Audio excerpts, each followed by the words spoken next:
Good morning everyone, মৌসুমী লাইফস্টাইলে আরো একটি ব্লগে তোমাদের স্বাগত। আর এখন সকাল 5:30। আমি চলেছি ডায়ালিসিসে। আমি রেডি হয়ে গেছি, তোমরা বুঝতেই পারছো।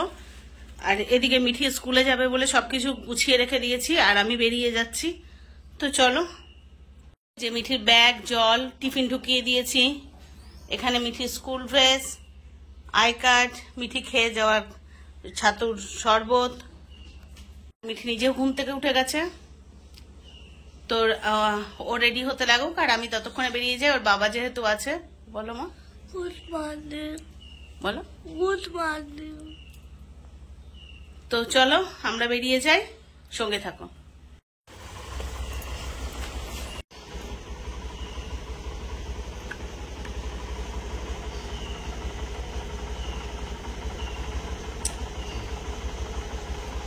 ওনাকে দিতে হবে না,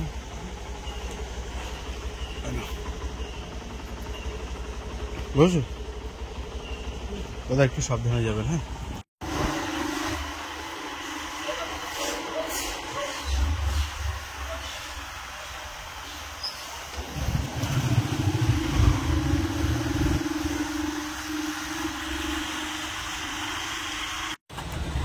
গেটটায় দাঁড় করা।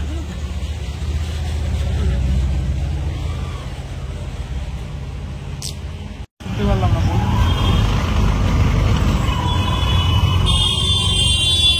হ্যাঁ,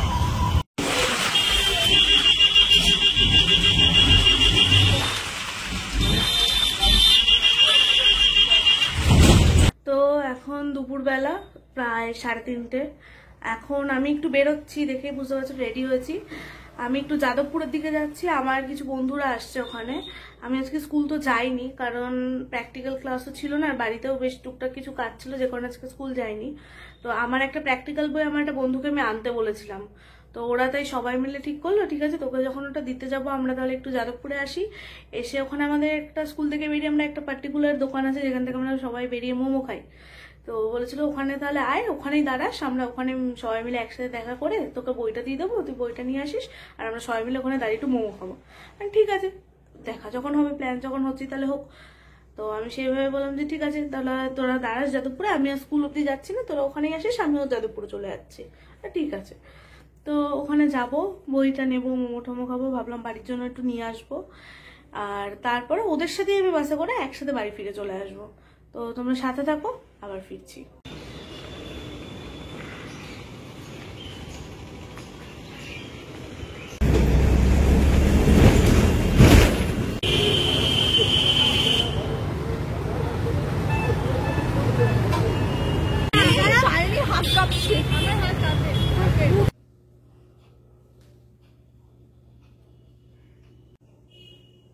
এখন আমি বাড়ি চলে এসেছি, আর রাস্তাতে আমি সেরকম কিছু ক্লিপস তুলতে পারিনি, সেরকম ফেরার সময় ফিরেছি তো বন্ধুদের সাথে, তখন আর তোলা হয়নি। আর এত গরম বাইরে, সত্যি ভীষণ গরম। এখনো বাইরে থেকে এসে মনে হচ্ছে এখন আবার স্নান করি, মানে স্নান টান করে খেয়ে কিছুক্ষণ পরে বেরোলাম, এখন মনে হচ্ছে আবার স্নান করি। তো এবার একটু ফ্রেশ হয়ে নেবো, ফ্রেশ হয়ে তোমাদের দেখাচ্ছি আমি কি নিয়ে এসেছি। কি নিয়ে এসেছি বলতো, মোমো নিয়ে এসেছি বাড়ির সবার জন্য, আর ওই যে বইটা আনার কথা ছিল বইটা। তো এখন যাই, গিয়ে ফ্রেশ ট্রেশ হয়ে নিই, তারপর ফেরত আসছি। তো অনেকদিন বাদে তোমাদের কাছে এলাম। তো ভাবলাম অনেকদিন তোমাদের সাথে দেখা হয় না, তো চলো আজকে একটু গল্প করা যায়। কেন কি আজকে মৌসুমি ডায়ালিসিস নেওয়ার পরে একটু অসুস্থ হয়ে পড়েছে। আর তোমরা জানো ভালো করে যে ও যেদিন যেদিন ডায়ালিসিস থাকে সেদিনকে একটু শারীরিকভাবে দুর্বল থাকে। অ্যাকচুয়ালি এটা কমন ফ্যাক্টর, মানে it doesn't not a very easiest process for this particular disease. ও হয়তো ওর মধ্যে সেই ট্রিমেন্ডাস মনের জোর আছে বলে ও আমাদের সাথে সবসময় হেসে খুলে বেড়ায়। বাট আমি অনেকের সাথে তো কথা বলি হসপিটালে গিয়ে, তারা প্রত্যেকেই কম বেশি প্রত্যেকেই কিন্তু মানে অনেকটাই দুর্বল মনের দিক থেকে। তো হ্যাটসঅ্যাপ মৌসুমীর এই মনের জোরের জন্য। আর হোপসো তোমরা এত সুন্দরভাবে ওর পাশে আছো সবসময়, হয়তো মনের জোরটা কিছুটা হলেও তোমাদের কাছ থেকেও পাচ্ছে। তো আজকে সারাদিন অ্যাজ সাচ সেরকমভাবে কিছু রান্না করা হয়নি। দুপুরে নিশ্চয়ই দেখেছো যে আমরা কালকে রাত্রিরে একটু শাক ভাজা করা ছিল আর চিকেন ছিল, ওই খেয়েছি। তো এখন মৌসুমি কালকে আমার ছোট মেয়ের পরীক্ষা আছে, মিঠির পরীক্ষা আছে, তো যার জন্য ও একটু আলাদা ঘরে গিয়ে পড়তে বসেছে, আর আমি একটু বসে খেলা দেখছি আর কি, কারণ টিভি চললে ওখানে পড়া হয় না। তো দেখা যাক রাত্রিরে আবার কি করা যায়, কারণ আজকে রাত্রিবেলাটা আর ওকে রান্নাঘরে দেবো না, যা আছে সেটাই খেয়ে নেবো। কেন কি স্বাভাবিক প্রত্যেক দিন প্রতি বেলায় রান্নাঘরে গেলে একটু কষ্টই হয়, একটু না অনেকটাই কষ্ট। আমরা সুস্থ মানুষরাই অসুস্থ হয়ে পড়ি, আর ও তো আরোই অসুস্থ। তো চলো দেখা যাক রাত্রিরে কি করা যায়। আর মিঠি এখন পড়ছে, ওর মা ওকে পড়াচ্ছে পাশের ঘরে বসে। মা শুয়েই আছে, কারণ মিঠি ওর মার কাছেই একটু ভয় পায় ওর মাকে। আমাদের তো অতটা ভয় পায় না, কেন কি আমরা একটু বেশি আদর দিয়ে ফেলি, সেটা তোমরা নিশ্চয়ই শুনেছো। আর আমি 3 দিন বাদে রায়দিঘি থেকে গতকাল ফিরেছি। একদিন সময় করে তোমাদের রায়দিঘির আমাদের গ্রামের পরিবেশ কীরকম, আমাদের গ্রামের কাজের কোথায় কোথায় কাজ হয়, কিভাবে কাজ করি, সেগুলো দেখাবো নিশ্চয়ই। সেটা মৌসুমীকে আমি বলবো কোনো একটা ব্লকে রায়দিঘির ব্লকটা আনতে। খুব ভালো লাগে, মানে সপ্তাহ শেষে যখন একটা গ্রাম্য পরিবেশে যাই, ফিরে মানে একটা বিশেষ এনার্জি নিয়ে ফেরা হয়। মানে শহরের এই কাঠ, ইট, পাথর, বালি, এই পরিবেশ, মানে সমস্ত কিছুর থেকে একটা দূরে থাকা যায়, যার ফলে একটা রিফ্রেশমেন্ট তৈরি হয়, এবং ফিরে আসলে আবার ওই 7টা দিন একটা কন্টিনিউয়াস বেসিসে চলতে থাকে। তো একদিন নিশ্চয়ই তোমাদেরকে রায়দিঘির সমস্ত ব্লগ দেখাবো। তো দেখা যাক। আর মাম পড়তে গেছে, মামের আজকে ফিজিক্স পড়া আছে, ও পড়তে গেছে, ফিরে আসুক, দেখা যাক রাত্রিরে কি হয়। তো চলো রাত্রিরের পরে কি করা হয় সেটা তোমাদের সাথে এসে আবার ফিরে আসছে। আজ সারাদিন তোমাদের সামনে আসিনি, ডায়ালিসিস নিয়ে আসার পর থেকে শুয়ে শুয়ে শুয়ে শুয়েই কাটালাম। কদিন কি হচ্ছে, ভীষণ মাথা ব্যথা করছে, এমনি অন্য কোনো কষ্ট না, খুব মাথা যন্ত্রণা করছিল, মানে আমি সহ্য করতে পারছিলাম না। আগের দিন একজন দিদি বলছিল যে যেন আমি টাওয়াল বা কি বলে ওটা কি স্লিপিং ক্যাপ এই ধরনের কিছু নিয়ে যাই, তো আমি কিন্তু ওড়না নিয়ে যাই। আজকে তো প্রায় বেশিরভাগ সময়টা ওড়না চোখে ঢেকে শুয়েছিলাম, কিন্তু তাহলেও হচ্ছে মানে হচ্ছিল না, মানে ওই আলোটা এত জোর যে ওই ওড়নায় কাভার দিয়ে, আমি সুতির ওড়না নিয়ে গেছিলাম যাতে চোখটা কাভার দেওয়া যায়। আসলে কি বলতো, শুধু চোখ না, আমি ওই কান গলাটা জড়িয়ে শুই, কারণ ওই সকালবেলা 6টা-7টার সময় না ওরা প্রচন্ড মানে 16 কি 18 টেম্পারেচার দিয়ে রাখে, তো ওই সময় যাতে ঠান্ডাটা না লাগে সেই জন্য আমি ওড়না নিয়ে যাই একটা, কান গলাটা পেঁচিয়ে রাখি। তো সেই ওড়নাটা একটু চেকে টেনে চোখটা কাভার দিয়েছিলাম, তাতেও কোনো কাজ হয়নি, ভীষণ মাথা ব্যথা করছিল। তারপরে এসে তো একটু কষ্ট হয়ই, কারণ যতই হোক ডায়ালিসিসের একটা ধকল তো থাকে। এসে স্নান করে তারপরে খেয়ে টেয়ে শুয়ে পড়েছিলাম, তারপর উঠতে পারছিলাম না। যাই হোক সন্ধ্যাবেলা তো উঠতেই হবে, উঠে তারপরে একটু চাটা খেয়ে মিঠিকে নিয়ে পড়তে বসিয়েছি। কালকে মিঠির পরীক্ষা আছে আবার, তো মিঠিকে পড়তে বসিয়ে এখন মিঠি একটু উঠলো, একটু ব্রেক দিলাম, তো ভাবলাম যে এবার একটুখানি অন্তত তোমাদের সাথে গল্প করি। সারাদিন তো কিছুই করতে পারলাম না, কথা একটু বলা মানে সুযোগই হয়ে উঠলো না। তো সব খারাপের মধ্যেও আজকে ভালো হচ্ছে। আগের দিন তোমাদের বলছিলাম না যে BCM টেস্টটা করতে বলেছে আমায়, তো আজকে সেই টেস্টটা হলো। টেস্ট করে দেখা গেল যে এই যে বলছিলেন আমার চোখ মুখটা একটু ফোলা লাগছে, বা এই ফোলাটা আমার ড্রাই ওয়েট বেড়েছে, যেটা মানে ওখানকার, আমি তো আজকে ডাক্তার দেখাইনি, ডাক্তার খুব তাড়াতাড়ি দেখাতে হবে। তো ওখানে টেকনিশিয়ান বা নার্স বা নিউট্রিশনিস্ট অ্যাসিস্ট্যান্ট, আর ডাক্তার দেখায়নি কথাটা বললেও ভুল বলা হবে, যিনি ডায়ালিসিস রুমের ডাক্তার থাকেন, বেরোনোর সময় ওই স্যার ঢুকে গেছিলেন। আমরা যখন শেষ নিয়ে মানে ডায়ালিসিস শেষ হয়ে গেছে বেরোচ্ছি, তো মানে প্রতীক স্যার নয়, বক্সি স্যার বলে একজন, উনি ডায়ালিসিস রুমের ডক্টর, তো উনি বেরোচ্ছিলেন। আমি ওনাকে BCM রিপোর্টটা দেখালাম যে স্যার আজকে BCM টেস্ট করেছি। BCM টেস্টের রিপোর্টে বলছে আমার শরীরে 1 ফোঁটাও জল নেই। প্রথমে তো -100 দেখালো, মানে ডায়ালিসিসের শুরুতে BCMটা করছি, তো আমি বললাম -100 মানে জলে আরো 100 জলের ঘাটতি। এমনি আমি এখন জল ভীষণ কন্ট্রোলে খাই, মাঝখানে একটু বেশি খাওয়া হচ্ছিল যখন খুব গরম পড়েছিল, তারপরে নিজেই বুঝতে পারছিলাম জল খেলে কষ্ট হচ্ছে, তো জলটা খাওয়া কমিয়ে দিয়েছি। কমিয়ে মানে আমি সত্যি আমি 1 লিটার জল খাই না পুরো, ডাক্তার 1 লিটার মানে 750 থেকে 1 লিটার বলেছে, কিন্তু আমার হিসাব বলে আমি 750 জলও আমার মনে হচ্ছে ঠিক করে খাওয়া হচ্ছে না। তো যাই হোক, তার উপরে তো আমি যাচ্ছি না, তারপরেও আমার কেন শরীরে এত কষ্ট হচ্ছে, ওরা এত জল কি করে আমার স্টোর হচ্ছে, মানে যখনই আমি ওয়েট করতে যাচ্ছি তখনই 2.5-3 করে ওয়েট গেইন দেখাচ্ছে। সেটা না হয় কিছুটা জল মানে স্টোর হবে, এত জল কি করে স্টোর হয়? তো সেই জন্য আগে এই কদিন সেই জন্যই অসুস্থ হয়ে পড়ছিলাম, যে শরীরে জল নেই অথচ জলটা মানে জোর করে টেনে বার করা হচ্ছে। তো আজকে BCM টেস্টে তারপরে আমি যখন বললাম যে -100 কি করে হয় গো, আমার তো একটুও কি জল স্টোর হচ্ছে না, এটা কখনো হতে পারে? যতই ইউরিন হোক যাই হোক, তারপরে সেকেন্ড টাইম টেস্ট করলো, তাতেও দেখাচ্ছে যে 0, মানে শরীরে একটুও জল নেই, পুরোটাই ড্রাই ওয়েট। মানে যখন ওটি হয়েছিল বা তার আগে নিউমোনিয়ায় পরপর 2টো ধকল গেল, তো 2টো ধকলে আমার শরীরটা একেবারেই রোগা হয়ে গেছিলাম। সেইটা আবার রিকাভার করে করে মনে হয় উঠছি। তো সেই জন্য হচ্ছে আর কি ড্রাই ওয়েটটা গেইন হয়েছে। কিন্তু যেহেতু আমার কম বেশি ইউরিন হয়, তখন আমি বললাম আমি তো যা জল খাই ততটা তো ইউরিন হয় না। তখন বলছি দিদি এখন তো ঘামও হয়, জলটা তো ওইভাবে বেরোচ্ছে। তারপরে আমি তবু ওদের কথা না ঠিক বিশ্বাস হচ্ছিল না। যখন বেরিয়ে আসি তখন দেখছি ওই স্যার ঢুকছেন, মানে ডায়ালিসিস রুমের যিনি, মানে ডায়ালিসিস ইউনিটের যিনি ডক্টর, উনি তো একটু বেলায় আসেন, তো সব দিন ওনার সাথে দেখা হয় না। তো উনি ঢুকছেন, তখন আমি বললাম স্যার আমার এরকম আজকে বিসিএম করেছি, রিপোর্টটা এত ড্রাই ওয়েট দেখাচ্ছে, আমার 0 জল নেই, এটা কি কখনো হতে পারে? তখন উনি বললেন যে না, এটা হতে পারে, তার কারণ যে জিজ্ঞাসা করলো, উনি আমাকে কিছু কিছু প্রশ্ন করলেন, এটা হচ্ছে, ওটা হচ্ছে, সেটা হচ্ছে। তখন আমি মানে উনি যেরকম প্রশ্ন করলেন তার উত্তর দিলাম। তখন বলছে না, তাহলে আপনার ড্রাই ওয়েটটাই বেড়েছে। তারপর জিজ্ঞাসা করছিল শ্বাসকষ্ট হচ্ছে কিনা, বলছি না আমার কোনো শ্বাসকষ্ট নেই। তখন বলছে যদি আপনার শরীরে জল থাকতো তাহলে আপনার শ্বাসকষ্ট হতো।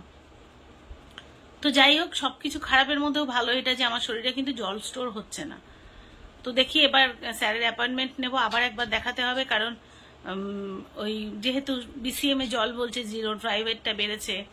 তারপরে আমার স্টিচের জায়গাটা একটুখানি, যেহেতু একটু ড্রাই ওয়েটটা বেড়েছে, তো পেটের সাইডটা একটু ভারী হয়ে গেছে, তো সেই জায়গাটা স্টিচটা মনে হচ্ছে একটু মাঝে মাঝে একটু পেইন দিচ্ছে। তো সে ডাক্তারের অ্যাপয়েন্টমেন্ট বললেই তো দুম করে পাওয়া যায় না। তো দেখি আজ বা কালের মধ্যে ওনার অ্যাপয়েন্টমেন্ট চাইবো, যেদিন পাবো তার আগে আবার টেস্ট করাতে হবে, স্যারের কাছে যাওয়ার আগে মানে টেস্ট।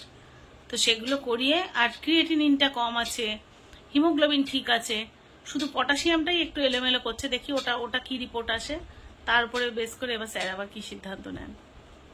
তো এই সব খারাপের মধ্যেও তোমাদের কিন্তু আজকে একটা খুব ভালো খবর দিলাম। আর এদিকে মাম গেছে পড়তে, আর ওদের বাবা বসে বাইরে কি বলে, কি খেলা চলছে, কি খেলা হচ্ছে জানো, যাই হোক খেলা দেখছে। আর আমি মিঠিকে পড়াচ্ছিলাম, মাঝখানে একটুখানি সময় ওকে একটু ব্রেক দিলাম। তো চলো দেখি রাত্রে আবার কি খাবার দাবার কি আছে করি। দুপুরে তো আমি কিচ্ছু করিনি, কালকে তোমরা দেখেইছিলে একটু চিকেন ছিল, তারপরে কালকের পটলের একটু অংশ ছিল, আর শাক ভাজা তো পুরোটাই ছিল, কারণ রাত্রে তো আর শাক খায়নি। তো সেই সব দিয়ে দুপুরটা হয়ে গেছে। এবার রাত্রে আবার দেখা যাক কি হয়। তো আবার আসছি একটু পরে। তো এখন প্রায় রাত 9:40। আমি টিউশন থেকে বাড়ি ফিরেছি। আজকে আমাদের টিউশন একটু স্যার তাড়াতাড়ি ছুটি দিয়ে দিয়েছিলেন, কিছু কারণ ছিল। কারণ ওনার ছুটি দিতেই প্রায় 9:45 বেজে যায় প্রতিদিন। প্রতিদিন বলতে ওটা আমার 2 দিন থাকে সপ্তাহে, বৃহস্পতিবার থাকে আর মঙ্গলবার থাকে। তো আজকে একটু তাড়াতাড়ি ছুটি দিয়ে দিল, বাড়ি চলে এলাম। বাড়ি এসে এখন এসেছি গোপাল তুলতে।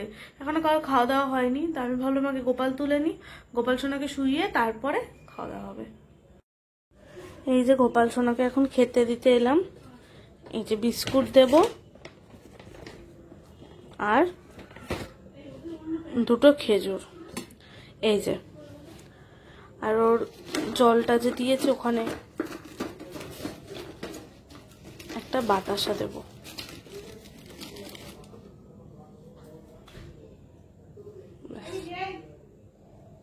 এই যে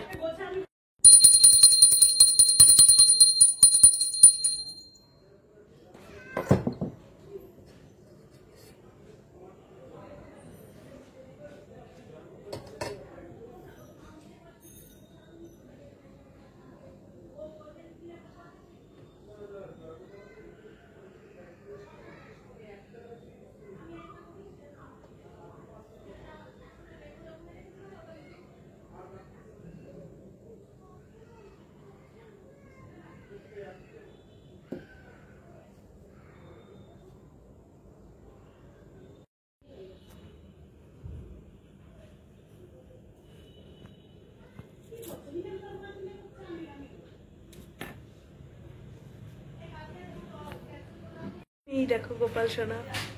এবার গোপাল সোনাকে শুইয়ে দেব, তারপরে ঘুমিয়ে পড়বেও, আর আমরা তারপরে খাওয়া দাওয়া করব। আর মা ওদিকে রান্নাঘরে দুধ জাল দিতে গেছে, আর এখন আমি গোপালকে তাড়াতাড়ি করে তুলে নেব। ও ঘুমিয়ে পড়লে তারপর আমরা এই ঘর থেকে চলে যাবো।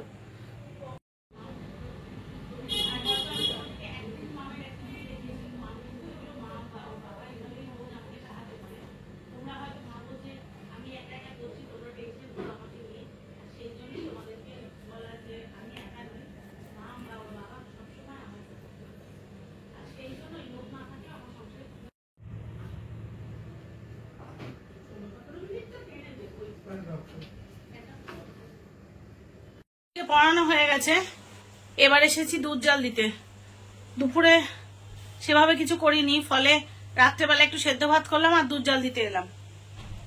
দুদিনে দুধের প্যাকেট জমে গেছিল, দেখো এতটা দুধ। তাই ভাবছি কিছুটা দই পাতবো, টক দই পাতবো, কারণ দইটা শেষ হয়ে গেছে। কিছুটা টক দই পাতবো, অল্প একটু দই আছে সেটা দিয়ে কিছুটা টক দই পাতবো, আর বাকিটা আবার রেখে দেবো। যদি রাত্রে কেউ খাবে, ওর বাবা বলছে ভাত ভাত খাবে না, দেখা যাক। এই আর আমার জন্য একটু ছানা করবো রাত্রেবেলা, এই আমাদের রাত্রিটা হয়ে যাবে। আর আজ সারাদিন তো দেখলে আমি সেভাবে কথা বলতে পারলাম না, মা বা তোমাদের দাদার সঙ্গে ছিল। তো ইতিমধ্যে আমি এটুকু জানি যে তোমরা আমার পরিবারকে খুব ভালোবেসে ফেলেছো এবং তোমরা সবাইকেই দেখতে চাইছো। তাই বাধ্য হয়ে বললাম ঠিক আছে, আমি নই তো কি হয়েছে, দাদা আছে, মাম আছে। আর তোমাদেরকে এটাই আমার বলা, ঠিক যেভাবে তোমরা মাম মিঠিকে ভালোবাসছো, দাদার পাশে আছো, এভাবেই সারা জীবন ওদের পাশে থেকো। শুধু আমি নই, আমি হয়তো লাইটটা অফ করা ছিল, আমি তোমাদের সাথে কথা বলছি দেখে দাদা তাড়াতাড়ি করে লাইটটা জ্বেলে দিল। তো ওদেরকে সারা জীবন এইভাবেই ওদের পাশে থেকে ওদেরকে এইভাবেই ভালোবেসে। তো দেখি ওদেরকে খেতে টেতে দিয়ে নি, তারপরে গিয়ে ভিডিওটা এন্ড করবো। এর মাঝখানে মাম গোপাল তুলে ফেলেছেন, গোপালকে শুইয়েছে মাম। আর হয়তো আমি তোমাদেরকে একদিন মামের অ্যাক্টিভিটি দেখিয়েছি, কিন্তু মাম কিন্তু এগুলো মাম বা ওর বাবা এইভাবেই রোজ আমাকে সাহায্য করে। তোমরা হয়তো ভাবো যে আমি একা একা করছি, তোমরা টেনশন করো আমাকে নিয়ে, আর সেই জন্যই তোমাদেরকে বলা যে আমি একা নই, মাম বা ওর বাবা সবসময় আমায় সাপোর্ট করে যাচ্ছে। আর সেই জন্যই লোক না থাকলেও আমার সংসারে খুব একটা অসুবিধা হয় না। খুব অসুবিধা কখন হয় জানো তো, যখন আমি অতিরিক্ত অসুস্থ হয়ে পড়ি, সেই সময়। তা না হলে ঠিক চলে যাচ্ছে, 3 জন করে নিচ্ছি তো। আর এই প্রবলেমটা আরো কমে যাবে যখন মামের হায়ার সেকেন্ডারিটা হয়ে যাবে, তখন আর আমার একটু টেনশন থাকবে না। তো চলো, দুধটা বসিয়ে এসে গল্প করছিলাম, দেখি দুধটা ফুটেছে কিনা। জাল দিয়ে ফেলেছি, দুধটা রেখেছি। আর আমি না এরকম করে সাঁড়াশি দিয়ে রাখি, সাঁড়াশি দিয়ে ঢেকে রাখি, তাহলে হাওয়াটাও বেরিয়ে যায়। আবার এই যে আবার উপর থেকে নোংরাও কিছু পড়ে না। আর এখানটায় দই পাতবো বলে এই দুধটা রেখেছি। অনেকে বলেছিলে যে আমি আগের বারে স্টিলের বাটিতে পেতেছিলাম, কেন দুধটা আর কি দইটা, টক দইটা স্টিলের বাটিতে পেতেছি, টক দই স্টিলের বাটিতে না পাতা ভালো। তো সেই জন্য এখন আমি কিন্তু স্টিলের বাটিতে পাতি না, হয় কাঁচের বাটি আর নাহলে সেরামিকে পাতি। তো সেটাই দেখালাম, ওটা এখনো পাতিনি, ওটা ঠান্ডা করতে বসিয়েছি আলাদা করে। ঠান্ডা হয়ে গেলে তারপরে দই পাতবো। আর এবার বাচ্চাদের খেতে টেতে দেবো, খেয়ে দিয়ে শোবো। মিঠি এদিকে ব্যাগ গোছাতে গেছিল, মিঠির ব্যাগ গোছানো হয়ে গেছে। কালকে আসলে কি রাত্রেবেলা একটু ব্যাগটা গুছিয়ে না রাখলে সকালে না তাড়াহুড়ো করে হয় না, সেই জন্য ও রাত্রেবেলা বইয়ের ব্যাগটা গুছিয়ে রাখে। তো চলো এবার মেয়েদের খেতে দিয়ে নিই, তারপরে আবার ফেরত আসছি। তো চলো, আমাদের খাওয়া দাওয়া হয়ে গেছে। মা ওদিকে বিছনা করছে আর মৌসুমি মেডিসিনগুলো নিচ্ছে। কালকে সকালে আবার শুনুর পরীক্ষা আছে। তো আমি এদিকে দরজা জানলা যেগুলো আছে এগুলো লকটক করি। তো এই দরজা ফরজা বন্ধ করছি। এগুলো মাম করে জেনারেলি, কারণ মাম আজকে বিছনাগুলো করছে, সেই জন্য আমি করতে এলাম। আর মৌসুমি তো আজকে অসুস্থ, ওগুলো জানোই। ওকে তো জেনারেলি সব সময় তো আমরা করি না। আর এই ঘরটার যেগুলো ময়লা আছে এগুলো কাল সকালবেলা মাম বা আমি যে কোনো একজন ঠিকঠাকভাবে গুছিয়ে দেবো। তো আমাদের খাওয়া দাওয়া কমপ্লিট। আজকে মোটামুটি ওই দুধ ভাত খাওয়া হয়েছে, আর কিছু রাত্রিবেলা করতে বারণই করেছিলাম। তো এই মোটামুটি এখন লাইট টাইট অফ করে আর শুতে যাব, কারণ সকালবেলা অনেক ভোরবেলা উঠতে হবে। তো চলো যাই, দেখি ওরা কি করছে। রান্নাঘরের লাইটটা অফ করে দিই, বাথরুমের লাইট, বারান্দার লাইট। তো চলো দেখি ওরা কি করছে। তো তোমাদের তো বাপি দেখালোই, বাপি সব তালা ঠালা দিয়ে চলে এসেছে, আর আমি এদিকে বিছানা করেছি। তো এখন সেই করে বেশ রাত হয়ে গেছে, এবার সবাই শুয়ে পড়বো। তো আজকে ভিডিওটা এই অবধি রইলো। তোমরা যে যেখানে আছো প্লিজ লাইক কমেন্ট শেয়ার করে ভিডিওটা কিরকম লেগেছে বলো। আর চ্যানেলটা যদি নতুন ভিজিট করে থাকো তাহলে চ্যানেলটা সাবস্ক্রাইব করে পাশে থেকো। আজকের জন্য শুভরাত্রি।